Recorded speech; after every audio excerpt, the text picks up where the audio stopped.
Well, hello there and welcome to the Trending Now podcast for a Friday, September the 15th, 2023. Thanks for checking us out. However you found us here, Louie Butko, Trending Now podcast producer, host, fill-in host on Trending Now. Got to do that in the last couple of weeks. That was a lot of fun. You may have realized that there was no episode last week.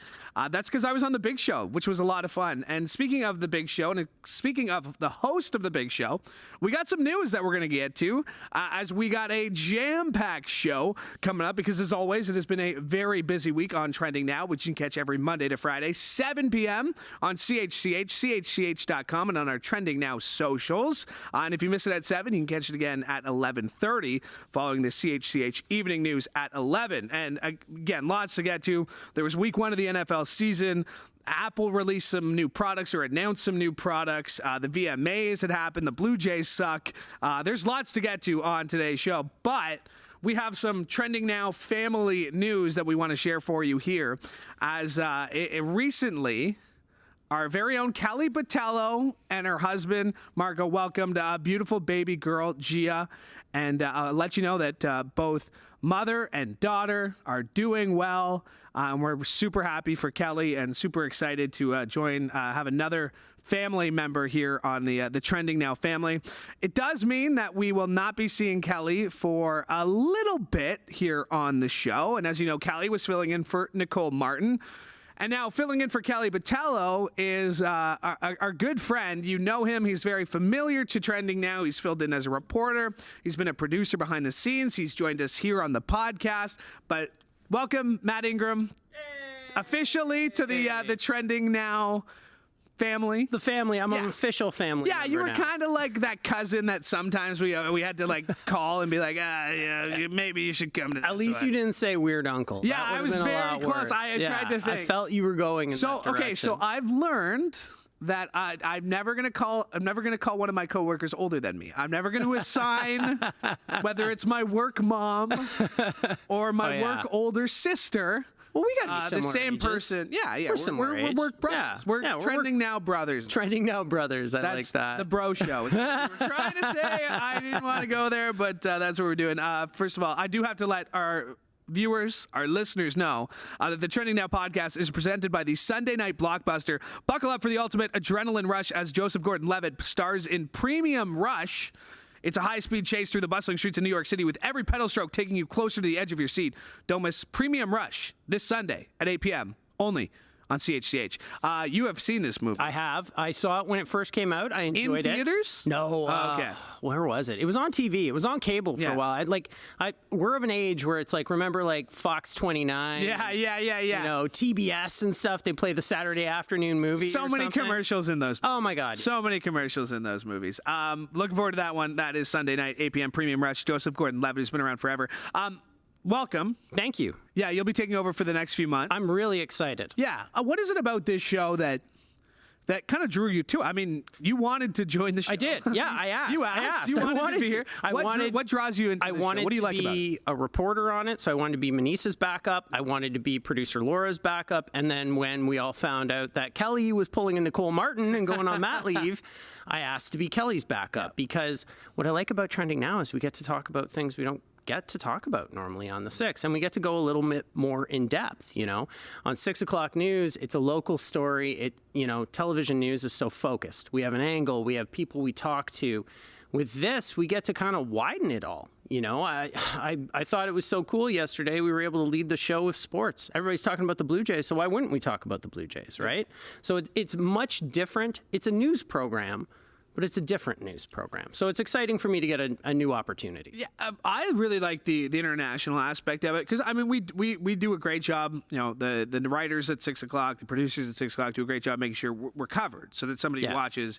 But it's that little extra, that little beyond the headlines. And fortunately, we were able to do that on a week like this, which was so tragic, especially in Northern Africa.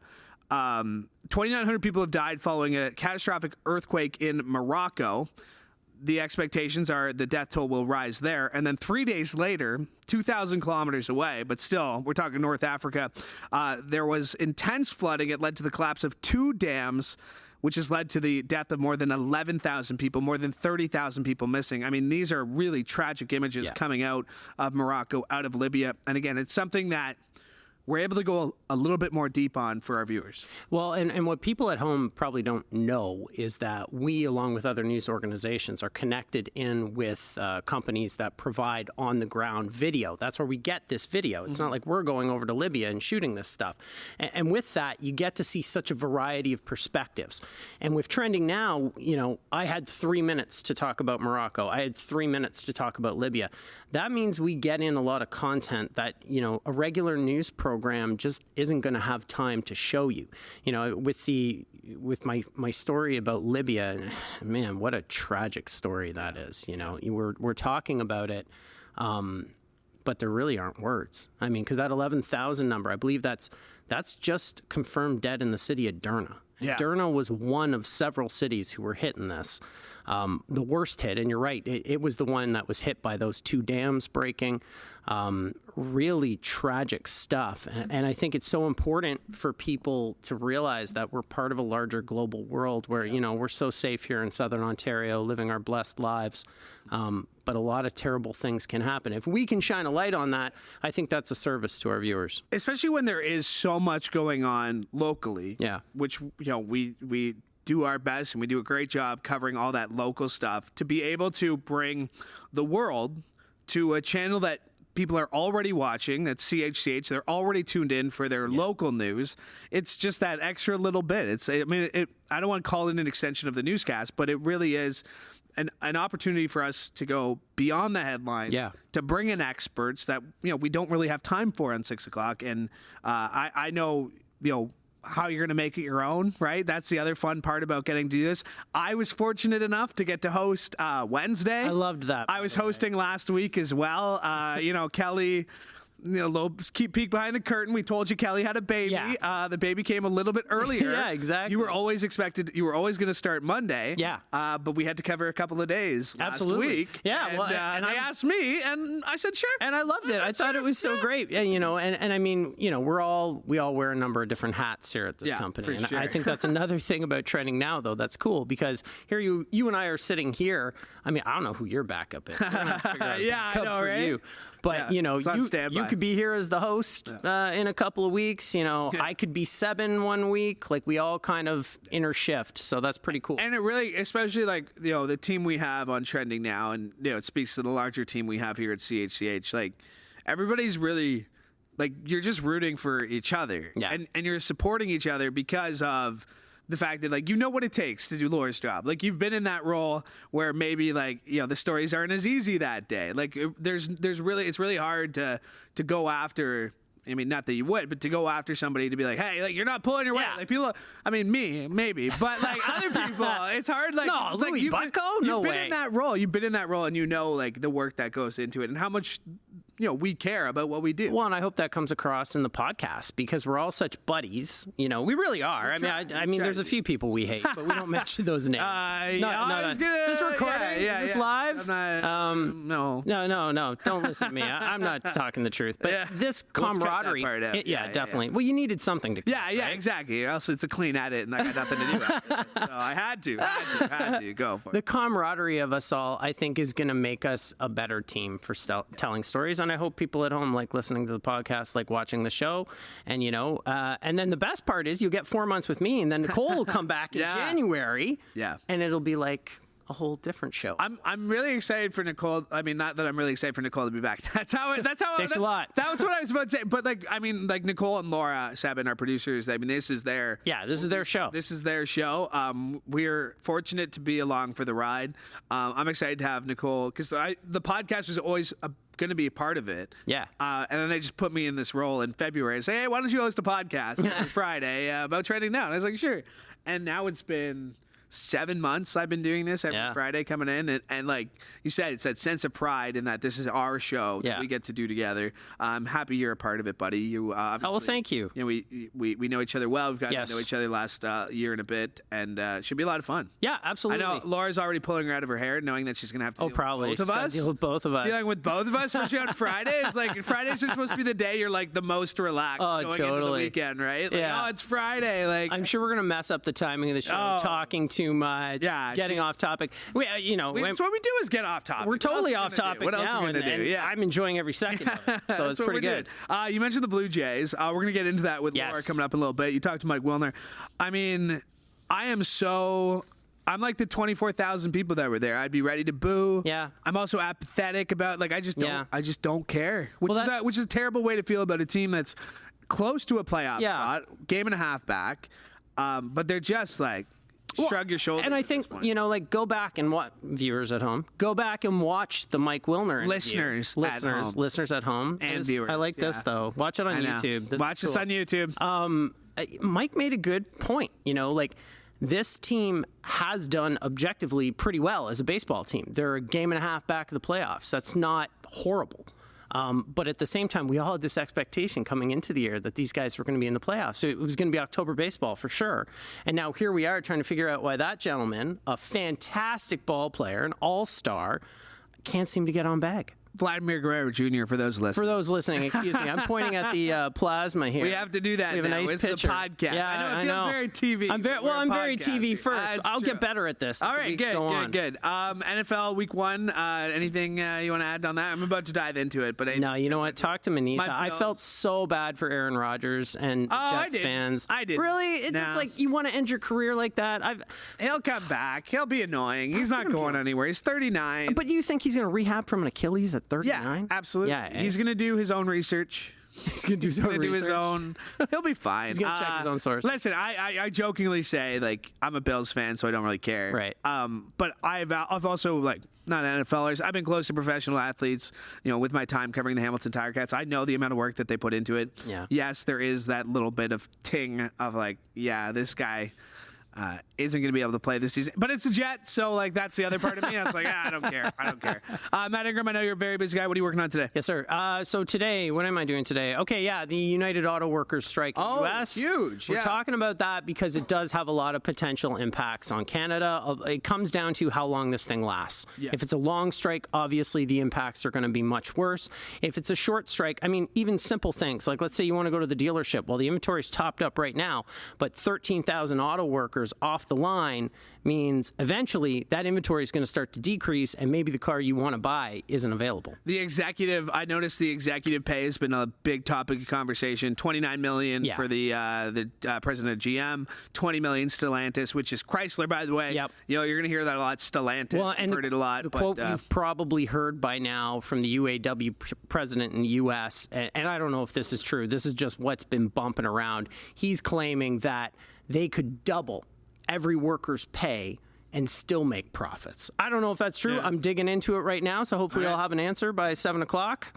We'll be tuned in. All right. Matt Ingram, thanks for doing this. Appreciate it. Of course. Anytime, Louie. All right. That's Matt Ingram, who will be filling in for Kelly Botelho, who's filling in for Nicole Martin. And guess what? If he's away, then it'll be Louie Butko filling in for Matt Ingram, and I hear Don is already rolling his eyes in the newsroom right now after hearing me say that, because I've said that 4 times in the last week. In the times that I filled in. So, but yeah, Matt Ingram, thanks for joining us. Let's talk about the NFL as week 1 of the NFL season is come and gone.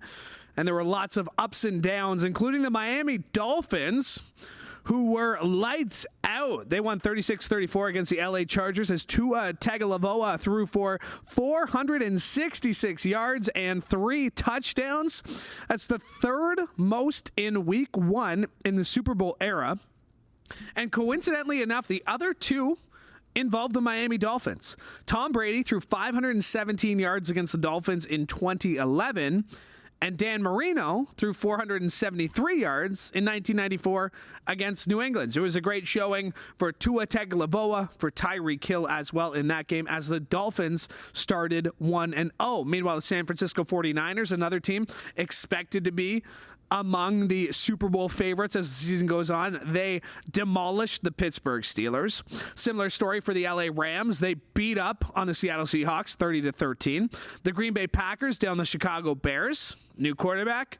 Same result for Green Bay over Chicago as Jordan Love, the new first game as the team's new starter, defeated the Bears for a 9th straight time. Yeah, Green Bay owns Chicago. And this one was pretty surprising. Sunday Night Football last week, the Dallas Cowboys shut out the New York Giants 40-0 as they got embarrassed at home at MetLife Stadium on Sunday Night Football. And then on Monday Night Football, at that very same stadium, less than 24 hours later, Aaron Rodgers' debut season with the Jets ended almost as abruptly as it began after he tore his Achilles just 4 snaps into action, putting an early end to his 2023 season. The team announced on Tuesday that the 39-year-old 4-time NFL MVP will miss the entire season due to a full tear in his left Achilles tendon. Rodgers went down on the 4th offensive snap Monday night against Buffalo when Bills linebacker Leonard Floyd tackled him to the turf. Despite that, the Jets did go on to beat my Buffalo Bills 22-16 in overtime. Bills got the Raiders this week at home. It's their home opener at New Era Field in Buffalo. To some trending international news now. North Korea's Kim Jong-un rolled into Russia on an armored train to see President Vladimir Putin for an important meeting. It was Kim's first trip outside the country after 3 years of pandemic isolation. He got the royal welcome. He was greeted with a red carpet and a brass band. And it seems like the leader didn't waste any time as he sat down with Russian officials promptly after his arrival. Now, according to reports, the Kremlin said the visit would cover bilateral relations and the situation in the region, but a U.S. official said that the two were expected to discuss an arms deal, although both countries denied those claims. Both leaders taking a big chance with this meeting as there's a lot on the line for the two countries who have faced sanctions. Russia, because of the war in Ukraine, and North Korea, because of its nuclear weapons program. The visit has sparked concern among NATO countries, Ukraine, and others, but the two countries involved could also face potential dangers. The White House has warned North Korea multiple times about making any arms deal with Russia, adding that it would pay a price. An arms deal would violate numerous United Nations Security Council resolutions. Some say rather than the sanctions, the West, Japan, and South Korea should provide more support for Ukraine to overcome the war as a stand against Russia. Now, as a recap, Putin told Kim that he was, quote, very glad to see him, while Kim thanked Putin for the invitation to visit Russia, quote, despite being busy. That according to Russian state media. Meanwhile, not long before the meeting began, South Korea and Japan said they detected the launch of 2 short-range ballistic missiles from the east coast of North Korea. Trending news in the world of technology this week as Apple presented its annual showcase of new products and features today. Apple's latest product line hopes to reverse a mild slump that has seen its sales drop. Company stock price has dipped by nearly 10% since mid-July, which, of course, is dropping Apple's market value. But investors were apparently not impressed with what Apple rolled out this week as the company's shares were down by nearly 2% during afternoon trading following the announcements. As has been the case with Apple and other smartphone makers, the 4 types of iPhone 15 models announced this week aren't making any major leaps in technology. The basic iPhone 15 models have been redesigned to include a shape-shifting cutout on the display screen that Apple calls its dynamic island for app notifications. They're also getting a faster chip used in last year's Pro and Pro Max models. The iPhone 15 Pro and Pro Max will also be equipped with what Apple maintains is the equivalent of 7 camera lenses, and that will include a periscope style telephoto lens that will improve the quality of photos taken from far distances. Where are we going to stop when it comes to camera quality on your phone? I mean, like, I get it. Like, they look like, I have an iPhone, I want to say 14, and the pictures look nice. But, like, at what cost? At what cost are these pictures looking nice? They look great, but the new bells and whistles to the top line model is enough to boost its price by $100. The iPhone 15 Pro Max, $1,600. And I've had this discussion before. I don't think it's out of the question to just drop $1,600 for a phone. Like, that might be a hot take, but I know people spend a lot of money on, like, a MacBook or something, but I'm somebody who buys their phone, like, outright, and then I get to pick my plan. So that's my advice to you, listener and viewer. Just pay outright if you can. I understand that you might not be able to, but with a phone, you can usually shop around. Anyway, my little tip for you. New models will be available in stores September 22nd. One of the biggest changes that Apple announced is a new way to charge iPhones and any future generation. This was kind of the big news, as the company is switching over to the USB-C standard, being forced to phase out the Lightning port cables that it rolled out in 2012 because of a mandate that European regulators plan to impose next year. So, very cool that you don't need to worry about that one stupid Lightning cord charger that you have, because sometimes you lose it, and sometimes you have a million USB-C chargers. But yeah, it's the same phone. It's the same phone, I think. Meanwhile, other international trending news this week. U.S. Republican House Speaker Kevin McCarthy announced Tuesday that he endorsed launching a formal House committee impeachment inquiry into President Joe Biden.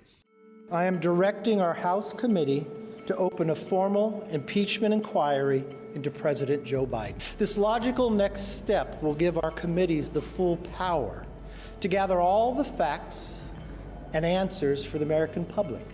Now, I do not make this decision lightly.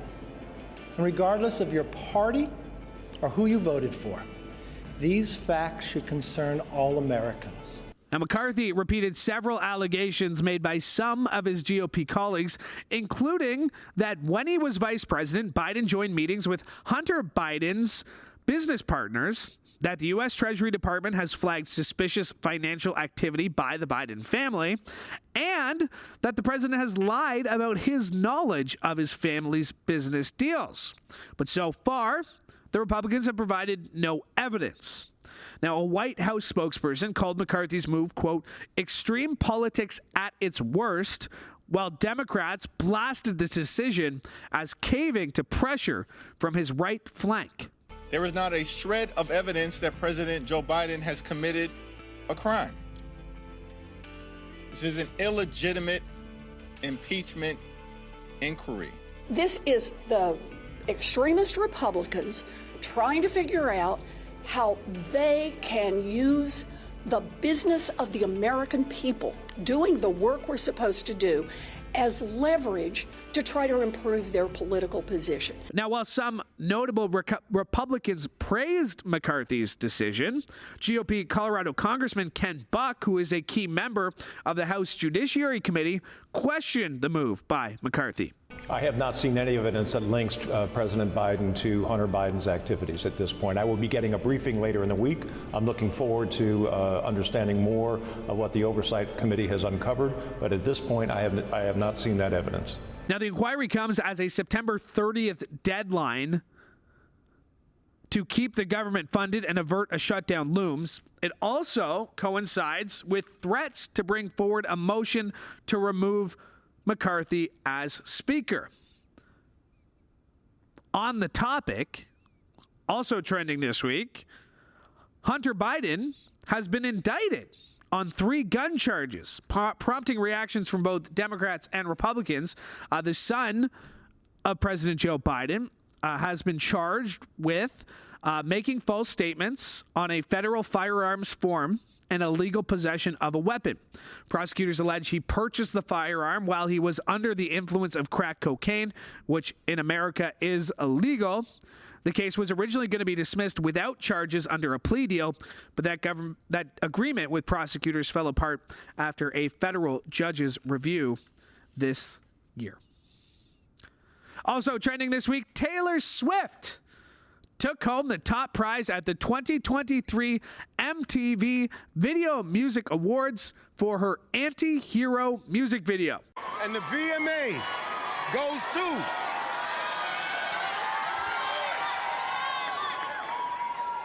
Taylor Swift.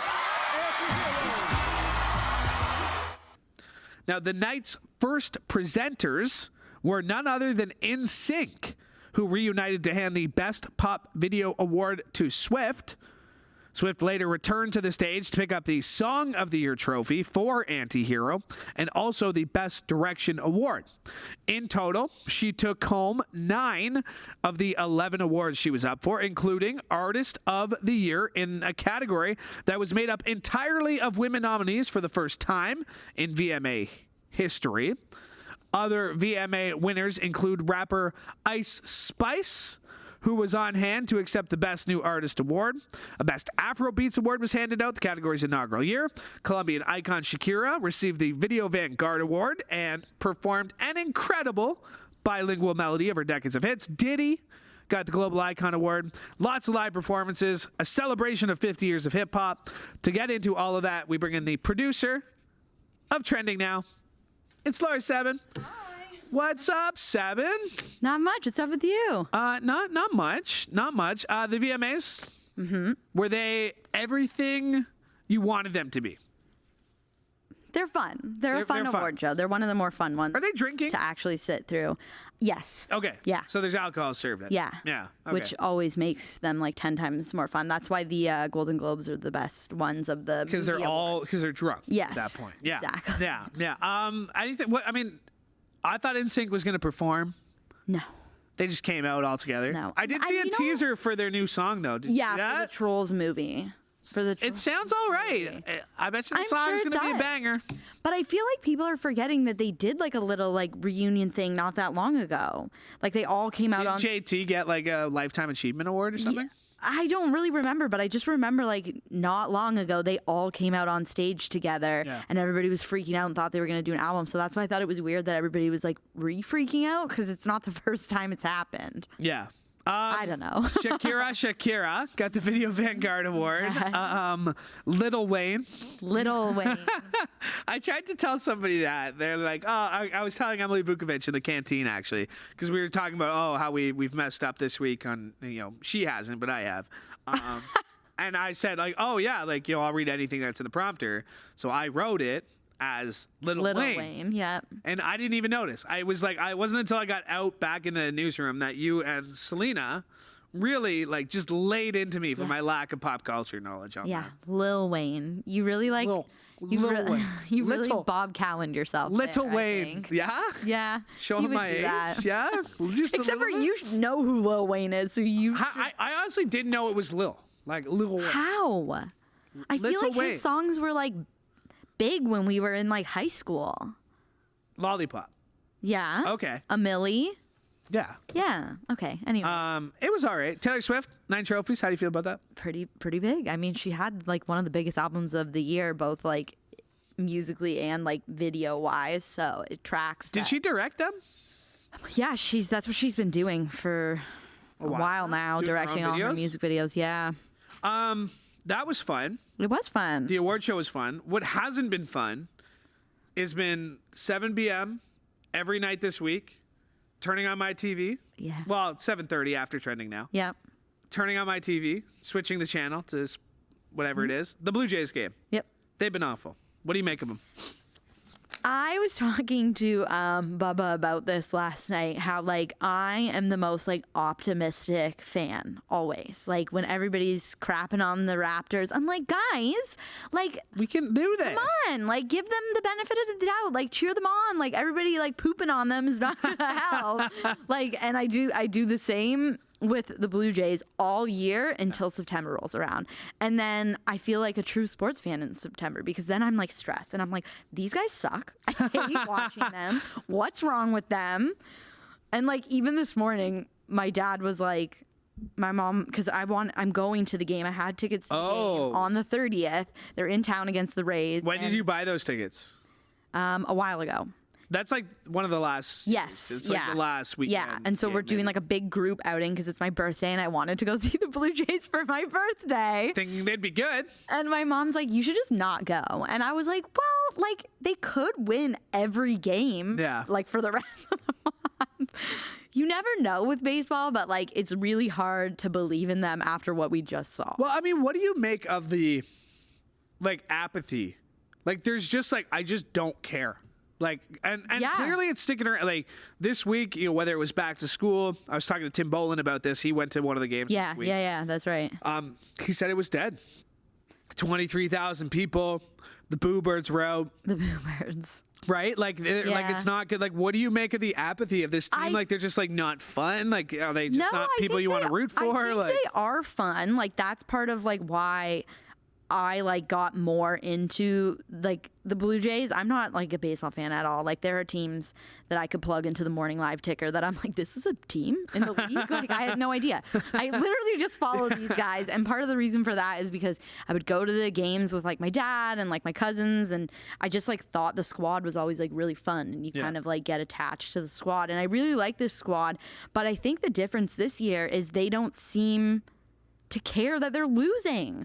Like I remember last year and the year before, like they were really like hungry for it, and now they just are like, it seems like they're all like and you can kind of like sense that when like John Schneider comes out after the game and is like, guys, like relax, it's not that serious. Like, no guy, it is serious. Like if we don't win, we don't make it. And like we don't have a team that we know for sure is going to be our team next year. Like we could go into next year and have a crap team and be a dud team for like the next 10 years again. Like we have a team that can do it now. Yeah. So like stop giving them a pass. The one thing, and like this, it kind of coincides this week, is somebody who's been watching the Jays who had like tickets to those playoff games, the bat flip games, like that 2015, 2016, like watching Alex Anthopoulos, who is now general manager of the Atlanta Braves, have the incredible success he's having. Yeah. So at one point this week, you know, they had clinched, the Jays were pooping the bed, and I tweeted like, oh, like,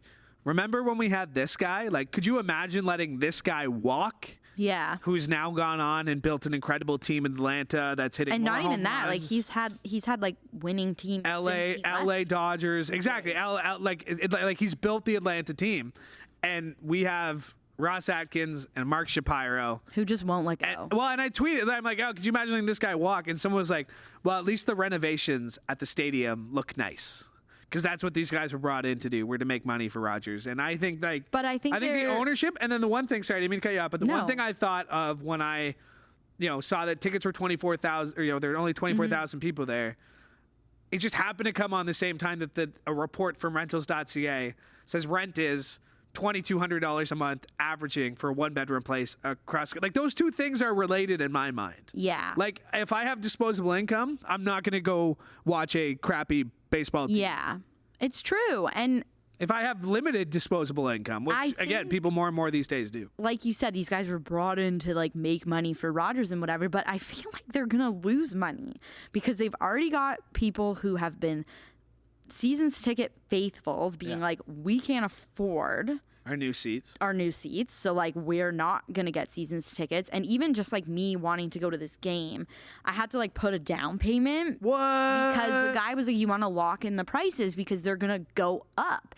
And I do not remember the last time that that's happened with like a Blue Jays game. Like the home opener usually is like a little more money, but like I've never seen the ticket prices fluctuate so much in a season than I have this season. And like my cousin even noticed it because she lives right in downtown Toronto, and she went to a ton of games last year because she just buy the games right before like a $10 seat, and like now she's like, you can barely get those anymore, like unless you do the general admission one, which she doesn't really want to do because she doesn't want to stand the whole time. She's like, it's so hard to find a ticket for under $20 now. And it's never been like that. I would do general admission just because I don't sit in the seat. I Yeah. spend more time like in the social Which, areas. if that's what you want, that's what you want, right? But at big the same- plans for the weekend? No, because I did not get Morgan Wallen tickets. Okay, so I 'cause don't have big those tickets are insanely expensive. Speaking of expensive tickets, so is this the dynamic pricing? Is that what's happening? Are we looking at the Ticketmaster, or is that just the tickets are set at whatever they were? Well, I they sold out actually secondary market? didn't even get to see what the price of the tickets were because they did like one of those verified fans and I didn't get picked, and then they all sold out. But apparently, like the cheapest ticket you could get was $270, and that was a lawn ticket. So lawn he's ticket. playing Bud stage. Yeah, 3 nights. 3 nights of Bud stage. And my he friend probably and he I- probably could have sold that Rogers Center. Honestly, he probably could have. It's actually crazy. Yeah. But my friend and I were looking at SeatGeek because he, I guess, didn't allow resales through Ticketmaster. So there's absolutely no tickets on Ticketmaster.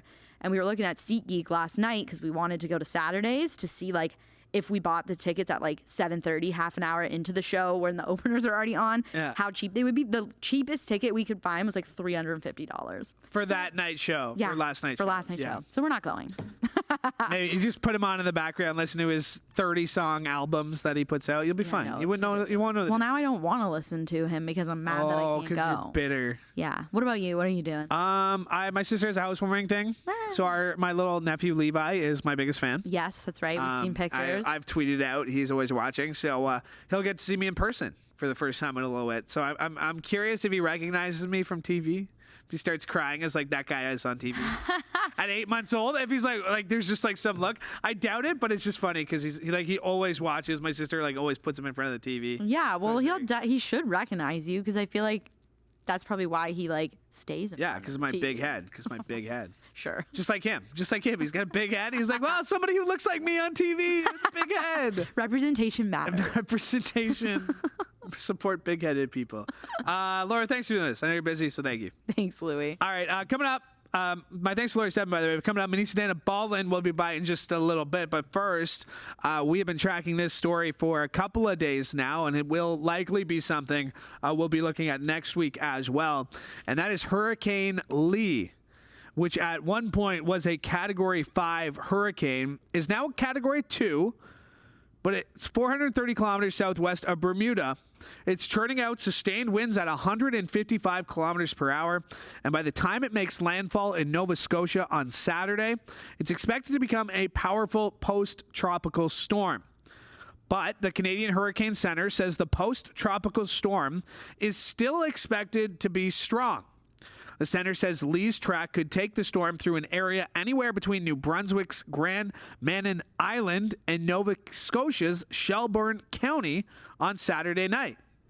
Now, Environment Canada says hurricane strength winds could gust as high as 120 kilometers per hour in some southwestern Nova Scotia counties and New Brunswick regions. Residents of Nova Scotia's Atlantic coast and those living near the Bay of Fundy in New Brunswick are also being warned that significantly higher water levels could lead to localized flooding and dangerous surf. Officials in New Brunswick are asking residents to plan ahead, and those in Prince Edward Island are also preparing for the storm. Meanwhile, it has been a very, very busy week for Prime Minister Justin Trudeau. It started in India. His plane wasn't working. He had to get back in London for caucus meetings. Manesa Dhanabalan is here to recap this week's caucus meetings in London. But before we get to that, Manesa, welcome back. Hi, Louie. It feels like it's been like a month since you've been on the show. It's been a long time. It has been a long time. A lot has happened. Your sister finally got married. Finally, after We had been months. talking about it for months. Every weekend you've had for the last 3 months has been something wedding related. Yep. How did it go? It was great. It was a beautiful wedding. And I lost my voice because of the wedding, it's still coming. It's still working its way back, eh? It was on its way back. And then the other day, I think I was talking to my cousin on the phone, and then we got like very hyped and we were yelling. course. So I lost it again. Yeah. So But it was fun. it was very Lots fun. of family time, all that stuff. 400 people at that wedding, Louie. What? 400 people. What? It is a big wedding. 400 people? How much was your family?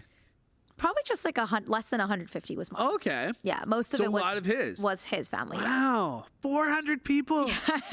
I don't even know 400 people. Like, if you had asked me to like make a list of 400 people to invite to something, I would like be done at like 50. I don't know 400 people, and at that wedding, I saw people that I haven't seen in like almost a decade. So that was nice. That is nice to reunite. Yeah, and then you had some time to recover from it. Somewhat. Well, that's good. Well, welcome back. Thank you. You've been covering this Liberal caucus meeting. What are the big takeaways? I mean, this is a big meeting because the polls are showing that Pierre Poilievre is gaining ground or is leading the polls right now. He's been out campaigning. He's got his common sense. Like, they're feeling the pressure. The Liberals are feeling the pressure. What did you take out of this week's caucus meetings? Well, the complaints are that a lot of the things that they're saying was stuff that was promised in like the 2015 election. Right? Yeah. So when it comes to affordability, like the housing crisis, and then also food inflation, right? So food inflation, they have a meeting with grocery CEOs coming up on Monday. And actually, Sylvain Charlebois will also be at that meeting. And I actually spoke to him for the story today. Yeah. So yeah, like they've been told to come up with a plan to stabilize prices by Thanksgiving. Yeah. Right. So how this is going to work out, we don't know. And then also the Liberal government is cutting the GST costs on building new apartment buildings. Again, something that was promised in 2015. Exactly. Now their popularity is dipping, and I think it's worth reminding people that the Liberals are in a minority government right now. They do have the support. There is a deal signed with the NDP and them that, you know, the Bloc Québécois that also is kind of supporting them through this. But there could be an election at any time, right? Like that's kind of the scary part. Yeah. The groceries, we've talked about this. Kelly and I talk about this all the time. Like, what do you notice, like, when you go out and get groceries? Is there one thing that really jumps out at you that it's like, holy crap, that's expensive? Like, for me, it's like just produce in general. Like, just trying to eat healthy and trying to get produce. That's my biggest issue. That's so expensive. You could easily go get, like, but you know, that's the thing, right? You think that the junk food is actually more cheaper. No. But then when I went to go get, because I like cereal. I go get a box of cereal, and it's like, literally, the healthy cereal is the same price as the junk cereal. Like, Cinnamon Toast Crunch was the same price as Honey Bunches of Oats. Do you know how pissed I was? I don't think Honey Bunches of Oats is like a healthy cereal. Okay, maybe like it's healthier. Maybe. Yeah, even that. So you went with the Cinnamon Toast Crunch? I went with Honey Bunches. Oh, no. It's healthier. It's healthier. I get some almonds and some stuff in it. Look at you. Well, I think I've been told a lot that, like, the oil is the biggest thing. Really? That, like, anytime I go to the grocery store with my mom, which I do sometimes. Yeah. She's like, look at the oil prices. Like, every single time, like, it's a Really? new thing. It's like the oil prices were never this high. And I do see that. Yeah. I do see that. And I think like milk virgin prices olive too, oil right? and stuff like that. Like the good stuff. Yeah. The good, not this Pam spray. That's what I get. Pam spray? Yeah. I'm talking about oil. Wait, like oil isn't like grocery? Like, no, Yeah, like vegetable oil. Oh, vegetable oil. Yeah, I like olive oil is a. You said Pam spray. Yeah, but Pam is like a canola oil in a spray, though. Oh, the spray. Okay, Yeah, okay, sorry. I don't really use. No, I use Pam spray for, like, when you're spraying Thank you. barbecue before you start. My course. That's the only time you use it on a barbecue? Yeah, really. Well, you cook it like, what if you cook like an egg or a grilled cheese sandwich? Or I use butter or oil. That's true. A lot of people do that. I just do like a dash of oil a little. Well, welcome back. It's great to have you back, and I say that with zero sarcasm. No, it was like when I hosted this week, and you questioned my ability to do a serious story. No, I didn't question your ability. I said I want to see. I remember my words were, I want to see how, like, serious he can be. Yeah, that's it. That's how all. did I do? You did great. Okay. Well, actually, because you can't see me though when I throw to you. You don't see me at all because I do see you. There's a monitor. You have the monitor there. above. Yeah, okay, so you can see me. So you saw me all serious. Yeah, I saw you all serious. Cool. And we got to. And you had your good poker face. That's all. And I had said that was, other than the podcast, which we've been doing on video now for a few months. That was the first time you and I have ever, like, been on camera at the same time on TV. Yes, it was. And I threw to you. And because when you started doing sports, I was gone. I did a great job. You did an amazing job. Manesa, come on. I was trying to wait for if there was more to that, but come on. Like, you don't have to say that. You don't have to say that. Over here fishing for compliments. Okay. That's what I'm doing. Well, thank you for doing this. I really appreciate it. Thank you so much. Manesa Dhanabalan, my thanks to her for joining me. My thanks to Laura Sebben as well. My thanks to Matt Ingram, and my thanks to you, the dedicated listener and viewer, for tuning in to the Trending Now podcast on CHCH Podcast. And I want to let you know that CHCH Podcast has relaunched, has rebranded. Make sure to like and subscribe so you never miss an episode of the Trending Now podcast. Subscribe today. If you're watching the video on YouTube, there's that little QR code that you can scan. It'll bring you right to your favorite podcast player. And we hope you subscribe again so you never miss an episode. Thank you so much for joining me. We are back a week today on Friday for the Trending Now podcast. Thank you for tuning in. Have a great weekend from all of us here at CHCH. I'm Louie Butko. Take care.